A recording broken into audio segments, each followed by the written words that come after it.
Hey there, I'm going to do a couple examples on how to find the original um, cost of something or the original value of something if we know the total after paying a percent increase.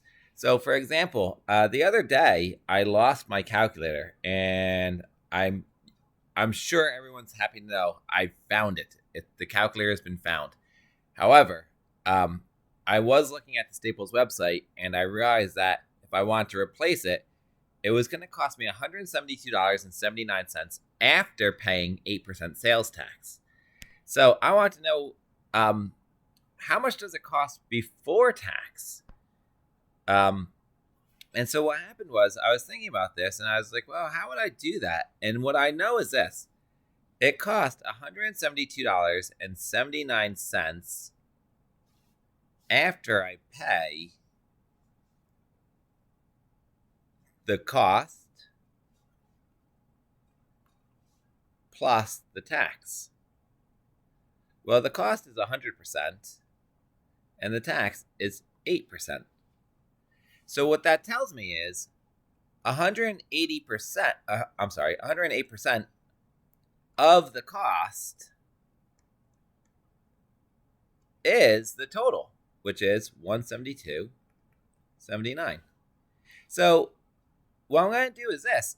I know that the word of tells me to multiply in these questions. And I know how to convert a percentage to a decimal. All I have to do is take 108 and divide by 100, or move the decimal over 2 spots, so I get 1.08. That says of the cost. Well, that's what I don't know. I don't know what that is. So I'm going to multiply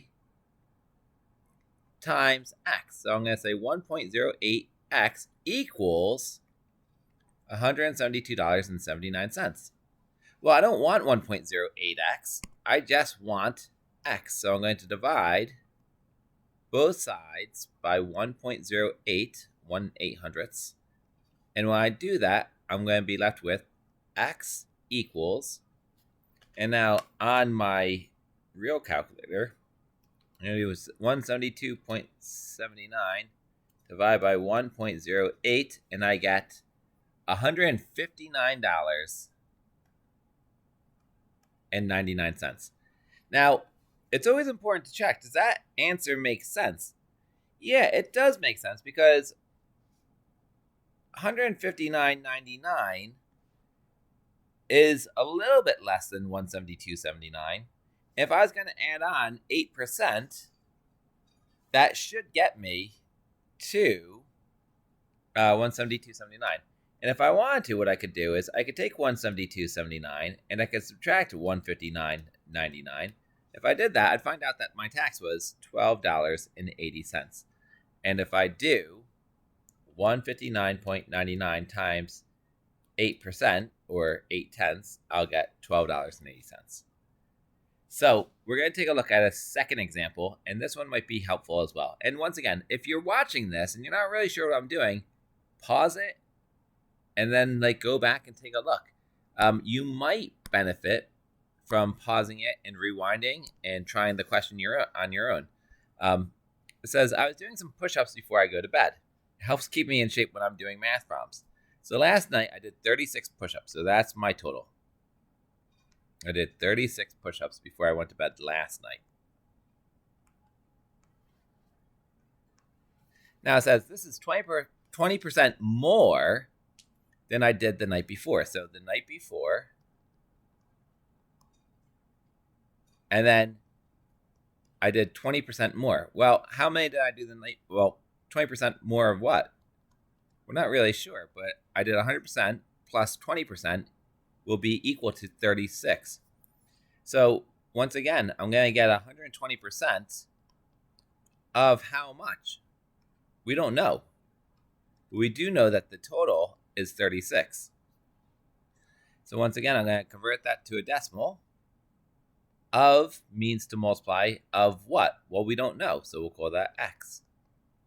Equals 36. And when I divide this by 1.2, I get x equals 30.